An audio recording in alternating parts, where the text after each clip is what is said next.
Olá, sejam todos muito bem-vindos a mais uma aula de ciências. Eu sou a professora Carla Aiden. Vamos à leitura do nosso objeto de conhecimento? Aula 7. Objetos de conhecimento. Vida humana fora da Terra. Detalhamento. Os exoplanetas e as tecnologias para viagens interestelares. Distância, tempo e buracos de minhoca. Então vamos à nossa aula?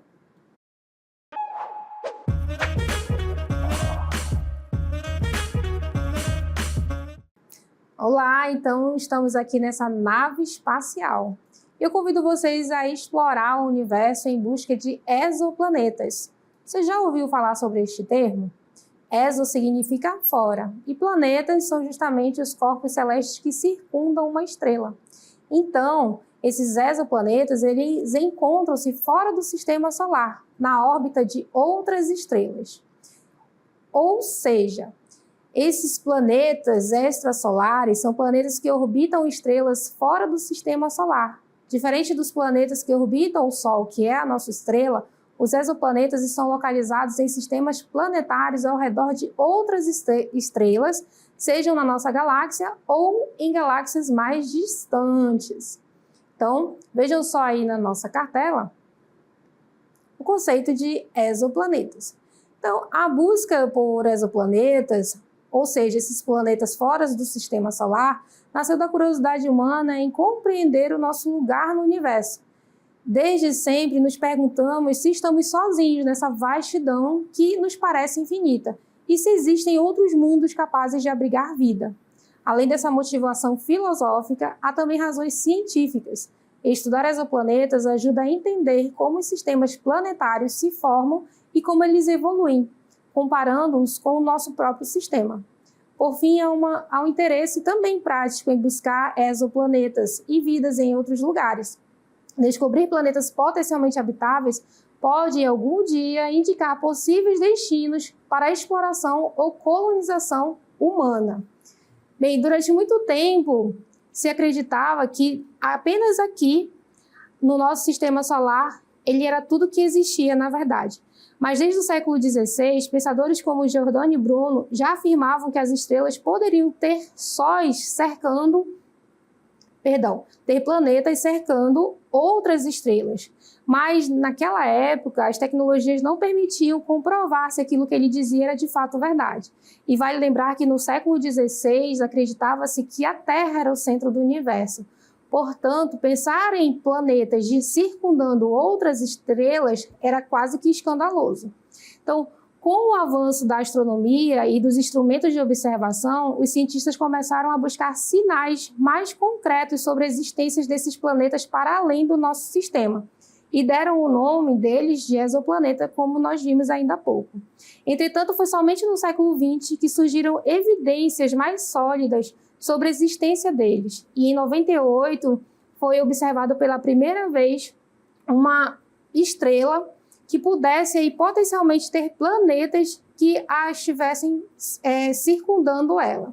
Mas essa confirmação só veio em 95, quando Michael Major ele descobriu um exoplaneta chamado 51 Pégase b, que orbita uma estrela semelhante ao nosso Sol. Esse planeta, que foi chamado de Júpiter quente, porque ele é gasoso e tem temperaturas muito mais altas do que o Júpiter que nós conhecemos e está presente no nosso sistema solar, ele foi observado dando uma volta completa ao redor de sua estrela em apenas 4 dias. Se compararmos com a Terra, que demora 365 dias, é um período muito curto do movimento de translação deste planeta. Bem, então foi a partir do ano 2000 que o número de descobertas de exoplanetas cresceu rapidamente devido aos avanços nas tecnologias e no método de detecção de planetas, como, por exemplo, o método de trânsito e o método da velocidade radial. Hoje, com o auxílio de telescópios espaciais como o TESS e o James Webb, os cientistas conseguem não apenas detectar exoplanetas, mas também estudar suas atmosferas, suas composições químicas e também em busca de algo que indique que há vida nesses exoplanetas. Em um pouco mais de 3 décadas, percebam que no curto espaço de tempo, a humanidade passou da dúvida à confirmação de que existem outros mundos para além da nossa Terra. Então, isso é extraordinário. Então, só para reforçar novamente, os exoplanetas, eles encontram-se fora do sistema solar, na órbita de outras estrelas que não sejam o nosso Sol. Então, vamos aí observar a Próxima Centauri. Próxima Centauri é a estrela fora do sistema solar que está mais próxima da Terra, podendo ser identificada no céu. Em sua órbita foi descoberto em 2016 um exoplaneta chamado Próxima Centauri b. Não se confunda, a estrela chama-se Próxima Centauri e o planeta que a orbita Próxima Centauri b. Vejam só, a Próxima Centauri b está localizada a cerca de 4,2 anos-luz da Terra. Ela chama a atenção, na verdade, por estar situada em uma zona habitável de sua estrela. Professor, o que é a zona habitável? A zona habitável é justamente a região onde o planeta se encontra, onde há a possibilidade de existir água em estado líquido. E isso é essencial para que haja vida. E este planeta, Próxima Centauri b, está justamente nessa zona habitável da sua estrela, certo? Então, esse é um dos principais requisitos para a vida, como eu disse há pouco para vocês. Então, o planeta ele tem uma massa mínima parecida com a Terra e completa uma órbita, ou seja, ao redor de sua estrela, em apenas 11 dias, já que está muito mais próximo de sua estrela do que a Terra está do Sol. No entanto, como Próxima Centauri é uma anã vermelha ativa, ou seja, a estrela é uma anã vermelha ativa, ela emite fortes explosões de radiação, o que pode dificultar a presença de vida neste planeta, porque essas fortes radiações emitidas pela estrela podem aí estar destruindo uma possível atmosfera que esteja presente no planeta, o que dificultaria a presença de vida. Mesmo assim, Próxima Centauri b continua sendo um dos alvos mais promissores na busca por mundos habitáveis além do nosso sistema solar. Certo? Então, percebam aí que em pouquíssimo tempo, nós, seres humanos, como foi dito ainda há pouco, apenas 30 anos aí de pesquisa já mostraram que existem outros planetas além daqueles que nós já conhecemos aqui no nosso sistema solar. Então, percebo que até o século XX acreditava-se que a nossa galáxia era todo o universo. E, de repente, nós descobrimos que, além de não sermos a única galáxia presente no universo, que existem outras bilhões de galáxias, também existem outros planetas. O que nos faz nos perguntar, existe vida fora da Terra? Bem, esse é justamente o objetivo da busca por esses exoplanetas, procurar vida além da Terra, certo? Então, vamos observar como esses planetas são detectados. Vejam só. Cerca de 76,5% dos exoplanetas são observados quando passam na frente de uma estrela. Bem, esse passar na frente de uma estrela é justamente um dos métodos de detecção dos planetas. Os mais comuns são o método de trânsito, o método da velocidade radial e o método da imagem direta. Vamos observar cada um deles. Então, o método de trânsito detecta pequenas variações de brilho de uma estrela quando um planeta passa na frente dela, bloqueando parte de sua luz. É o método mais utilizado por telescópios espaciais, como, por exemplo, o Kepler e o TESS. Então, esse método nós podemos observar na nossa imagem. Percebo que essa esfera preta que está passando em frente à estrela é um planeta. Então, quando o planeta ele passa entre o observador e a estrela, isso faz com que o observador capte menos luz dessa estrela. Professora, quem é o observador? É quem está olhando para a estrela. Então, é assim que nós conseguimos detectar um planeta pelo método de trânsito, quando ele passa entre a Terra e a estrela dele, e quem está observando a partir do telescópio consegue perceber que há uma diminuição na captação de luz da estrela. Portanto, reforçando, este é o método de trânsito. O outro método é a velocidade radial, ou também chamado efeito Doppler. O que acontece? Esse método ele observa pequenas oscilações no movimento da estrela causadas pela atração gravitacional do planeta. Professor, o que é a atração gravitacional? é justamente a força com que esses astros se atraem. A estrela atrai o planeta. Então, isso causa essas pequenas oscilações. Essas oscilações alteram o espectro da luz da estrela, permitindo identificar a presença do planeta. O outro método que nós podemos aí identificar esses exoplanetas tão distantes é a imagem direta. Esse é o método mais difícil de se detectar o planeta. Por quê? Através desse método, tenta-se observar o planeta diretamente. É um método difícil, mas possível, com telescópios muito potentes e técnicas de bloqueio do brilho da estrela. Ou seja, esse método ele funciona a partir da observação. Você olha diretamente para a estrela e tenta observá-la. Mas, desta forma, é mais difícil do que em relação aos outros métodos. Então, desde 2014, a NASA vem executando um plano de exploração de exoplanetas. No entanto, observá-los não é uma tarefa fácil, uma vez que planetas não emitem luz. Então, essa é uma característica desses corpos celestes, não terem luz própria, sendo esta a característica de uma estrela. E além do fato de não emitirem luz, eles são muito menores do que uma estrela. Então, essas características dos planetas tornam muito mais difícil observá-los. Certo? Muito bem. Então, vamos à nossa próxima cartela, onde diz o seguinte. Vejam só. Cerca de 19% dos exoplanetas são descobertos porque as estrelas que os mantêm em órbita vacilam em razão da gravidade deles. Então, esse é o método que nós falamos ainda há pouco. Quando há essa pequena oscilação da percepção desse planeta, nós estamos falando da velocidade radial. Esse movimento oscilatório faz com que o brilho delas sofra pequenos desvios de frequência. Desvio do brilho de quem? Da estrela.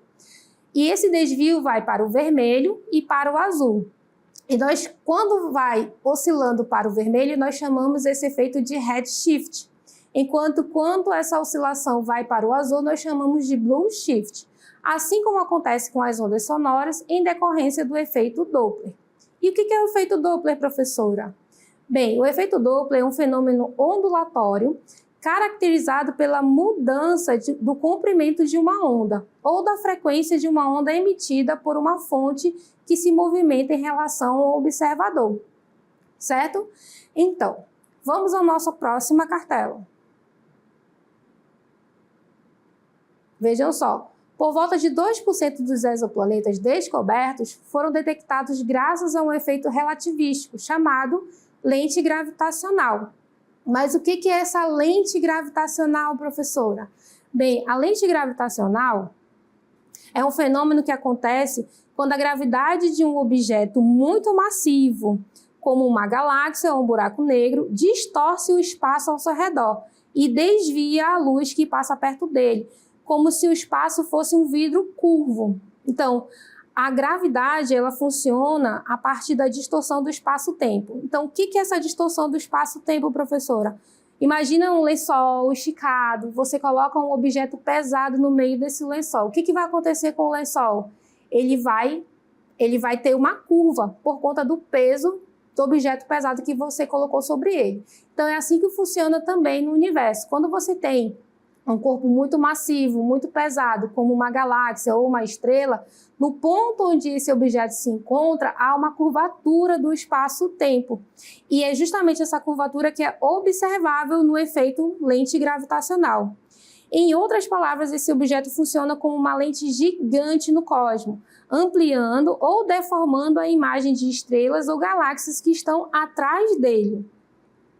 A lente gravitacional é utilizada para detectar um exoplaneta quando uma estrela distante, que chamamos de estrela de fundo, está alinhada com uma estrela mais próxima. A gravidade dessa estrela mais próxima dobra e amplifica a luz da estrela que está ao fundo, como se fosse uma grande lente natural no espaço. Isso faz com que o brilho da estrela distante aumente temporariamente e os astrônomos conseguem detectar esse aumento observando o céu.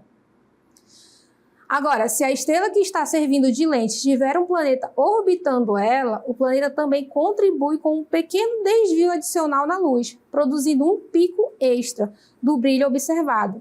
Esse pequeno detalhe é a assinatura da presença do exoplaneta, e é assim que nós conseguimos observar que ele está ali, próximo àquela estrela. O mais curioso é que essa técnica não depende da luz da estrela nem do planeta, o que permite detectar planetas muito, muito distantes, até mesmo em outras galáxias. No entanto, o fenômeno é raro e imprevisível. Por quê? Porque depende de um alinhamento quase perfeito entre a estrela de fundo, a estrela lente e o planeta que está se tentando detectar.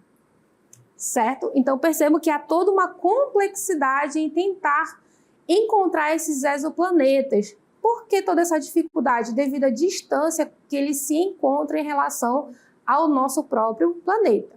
Então, observações diretas de exoplanetas só ocorrem em condições ideais, que já é um outro método que nós vimos ainda há pouco. No entanto, cerca de 1% dos exoplanetas foi descoberto pela captação de imagens diretas. Então, diversas tecnologias são usadas, tendo em vista, tentando reduzir o brilho das estrelas que a circundam, tornando possível a captura da imagem desse objeto que está ali próximo à estrela, certo? Mas vejam que foi necessário muito desenvolvimento tecnológico, foi necessário a invenção do telescópio, foi necessário a invenção de espaçonaves que levassem outros telescópios mais modernos para entrar em órbita, para que esses exoplanetas fossem observados, certo? Então vamos ver aí o telescópio Kepler. Bem, o telescópio Kepler, ele é um dispositivo óptico equipado com um telescópio, capaz de detectar o primeiro planeta externo, parecido com a Terra. O telescópio espacial Kepler consistiu em um observatório espacial projetado pela NASA, que procurou por planetas com características habitáveis fora do sistema solar. Ele fez essa varredura aí por 9 anos. E durante seus 4 primeiros anos, o telescópio Kepler concentrou a busca por exoplanetas em uma pequena linha de observação de apenas 95 centímetros de comprimento. E dentro dessa pequena linha, nesse curto espaço de tempo, ele focalizou cerca de 150 mil estrelas, certo? Então, o telescópio Kepler é só mais um dos que estão aí em órbita em busca desses exoplanetas. Muito bem. Então, vamos aí ao primeiro planeta semelhante à Terra que foi encontrado. Então, o primeiro planeta com tamanho e massa similar ao da Terra, localizado na zona habitável de outra estrela. Lembre-se que a zona habitável é aquela região onde o planeta se encontra em relação à sua estrela, que permite aí a presença de água líquida. Então, essa estrela, que não é o Sol, esse planeta foi descoberto em 2014 e batizado de Kepler 186f. A zona habitável é justamente a distância entre o planeta e sua estrela em que é possível existir água em estado líquido. Supostamente acredita-se que essa seja uma condição para que o planeta possa suportar a vida, pelo menos a vida parecida com a que nós conhecemos aqui no nosso planeta. Apesar da incrível descoberta, a estrela em questão era um pouco diferente do Sol, de modo que esse planeta recebia menos de 1/3 da luz solar que é irradiada em direção à Terra, por exemplo. Então, vamos à nossa próxima cartela. Então, por volta de 2014, a missão Kepler já havia identificado quase 1.000 exoplanetas, um deles chamado de Kepler 22b. Foi o primeiro planeta descoberto a orbitar a zona habitável de uma estrela similar à nossa estrela, o Sol.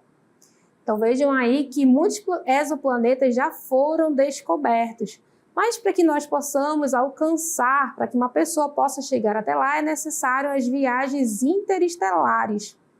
Bem, e o que são, professor, essas viagens interestelares? Refere-se à ideia de viajar entre estrelas, ou seja, sair do nosso sistema e ir para outro, deslocando-se em diferentes sistemas estelares, geralmente, ou seja, para além do nosso sistema. Viajar para outros sistemas estelares é um sonho que vai muito além da imaginação de entusiastas do cosmos ou de autores de ficção científica. Essas viagens estão na imaginação de muitas pessoas. Quem sabe você não é uma delas, não é? Então, a possibilidade de realizar essa façanha está no cruzamento entre a ciência e a imaginação humana, unindo o desejo de explorar o desconhecido ao avanço das descobertas tecnológicas. Afinal, há décadas, cientistas espaciais dedicam-se a pesquisas sobre novos veículos, sistemas de propulsão e tecnologias inovadoras na tentativa de descobrir se um dia será possível alcançar essas estrelas, esses exoplanetas e explorar outras regiões da nossa galáxia, quem sabe de outras também, certo? Mas vamos observar aí quais são os desafios de se fazer essas viagens interestelares. Vejam só, um dos desafios é as distâncias, na verdade, extremas e vastas entre os astros.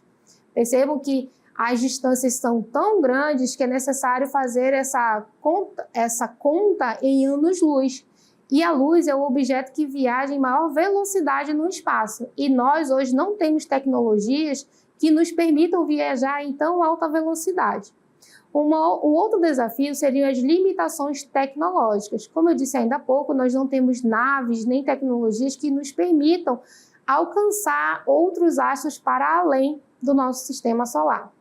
E também um outro desafio seria a necessidade de novas fontes de energia e métodos de propulsão.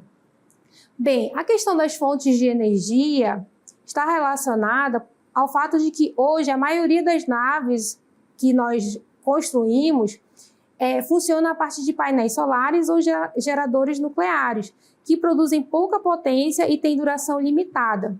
Um bom exemplo disso é a Voyager 1, que foi lançada em 77, que utiliza plutônio 238 para gerar eletricidade. Essa energia foi suficiente para levá-la para além do sistema solar. Lembrando que a Voyager é o objeto que está mais longe lançado pelo homem até hoje. Ela já passou ali por Netuno, que é o planeta mais distante do nosso sistema. Porém, essa energia que ela contém vem diminuindo com o tempo, obrigando a NASA, que foi a agência que a lançou, a desligar alguns instrumentos para economizar energia. Em poucos anos, essa fonte de energia vai deixar de funcionar e ela deixará de enviar sinais para a Terra, porque a Voyager ela coleta dados, por exemplo, como imagem e som para enviar para a Terra. Mas se ela ficar sem energia, ela não vai conseguir fazer esse envio de mensagens e de informações. Então, o caso da Voyager mostra que, embora tenhamos alcançado efeitos impressionantes, ainda somos muito limitados em relação a esta questão, certo? Então, para que a gente possa quantificar aí essa distância entre os astros, a gente pode, por exemplo, pensar na estrela mais próxima, que é a Próxima Centauri, que está a cerca de 4,2 anos-luz de distância da Terra. E com a tecnologia atual, como eu disse ainda há pouco, levaria milhares de anos para que nós pudéssemos alcançar essa estrela que está, entre aspas, tão perto de nós.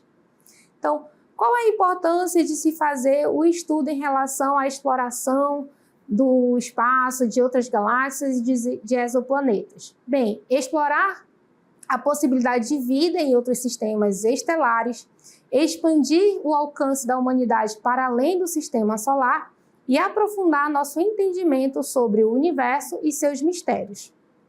E eu tenho uma outra pergunta para vocês. Você já ouviu falar em turismo espacial? Ah, professora, eu já turistei.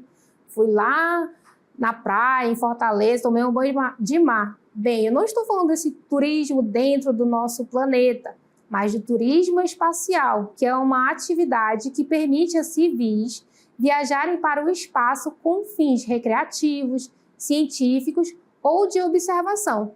Essa prática surgiu a partir do avanço das tecnologias aeroespaciais e do interesse de empresas privadas em tornar o espaço mais acessível. Quem sabe você não pode ir bem ali ver a Lua rapidinho. Bem, o turismo espacial o primeiro turista espacial foi o empresário americano Dennis Tito, que viajou à Estação Espacial Internacional em 2001, marcando o início de uma nova era de exploração comercial do espaço. Atualmente, companhias como a SpaceX, por exemplo, desenvolvem voos suborbitais e orbitais destinados a oferecer experiências de gravidade zero e a observação da Terra do espaço. Embora ainda seja uma atividade restrita a pessoas com alto poder aquisitivo, o turismo espacial representa um passo importante na popularização das viagens espaciais e no incentivo a pesquisas e ao desenvolvimento de novas tecnologias. No futuro, quem sabe, espera-se que esses avanços tornem o acesso ao espaço mais seguro, frequente e economicamente viável para todos. Bem, então como funciona esse turismo espacial? Vejam só. Essas viagens são planejadas e executadas por agências de turismo especializadas em turismo espacial, que possuem conhecimentos e recursos necessários para realizar esse tipo de empreendimento. E por que o turismo espacial é tão comentado? Bem, um artigo da Agência Espacial Europeia diz que, em vez de turismo espacial, o termo mais correto seria o de voos suborbitais. Isso porque a viagem turística em questão consiste em levar uma espaçonave a uma altura que, com a velocidade certa, produz a sensação de ausência de gravidade, além do fato de que você estaria vendo o espaço sideral mais de perto. Certo?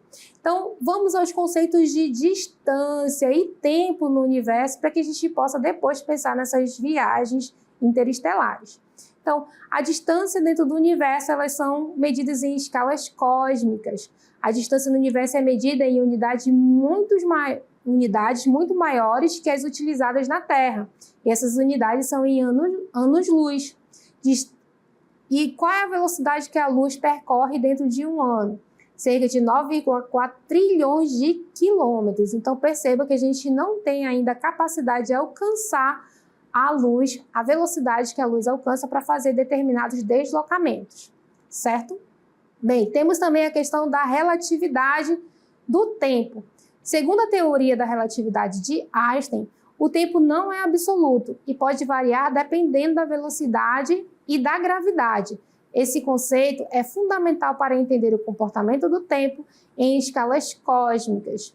O que é a dilatação do tempo? Bom, um bom exemplo disso é o paradoxo dos gêmeos, onde um gêmeo que viaja perto da velocidade da luz envelhece mais lentamente que o gêmeo que permanece na Terra. Então, nós vamos observar nós vamos observar a explicação do professor de Física para nos detalhar melhor este evento. Olá pessoal, sou o professor William Costa, sou professor de Física aqui do CMEAN e hoje nós vamos falar sobre o paradoxo dos gêmeos. O paradoxo dos gêmeos ele surgiu como uma crítica inicial aí à teoria da relatividade restrita de Einstein. O Einstein construiu uma teoria colocando um postulado como fundamental. Nada é mais rápido do que a luz, tá certo? A velocidade da luz é a velocidade máxima que um objeto pode atingir. E isso trouxe determinadas consequências. Uma das consequências observadas na teoria da relatividade é o seguinte, é a dilatação do tempo. O que é a dilatação do tempo? Quando um objeto se move com velocidades próximas à velocidade da luz, nós temos aí a dilatação do tempo. O tempo vai passar de maneira mais lenta, tá certo? E isso intrigou os cientistas da época que propuseram um problema aí para a relatividade resolver, que é o problema do paradoxo dos gêmeos. Imagine a seguinte situação. Você tem dois irmãos gêmeos, né? Um gêmeo fica aqui na Terra e o outro viaja através do espaço, tá certo? Numa nave que atinge velocidades bem próximas à velocidade da luz. Vamos imaginar que isso seja possível, né? E aí esse gêmeo que viaja aí próximo à velocidade da luz, quando ele vai até o Sol e volta, ele vai voltar mais jovem, tá certo? Esse é o paradoxo dos gêmeos. Como assim? O gêmeo que ficou, ele envelheceu e o gêmeo que foi, chegou mais jovem do que o que ficou.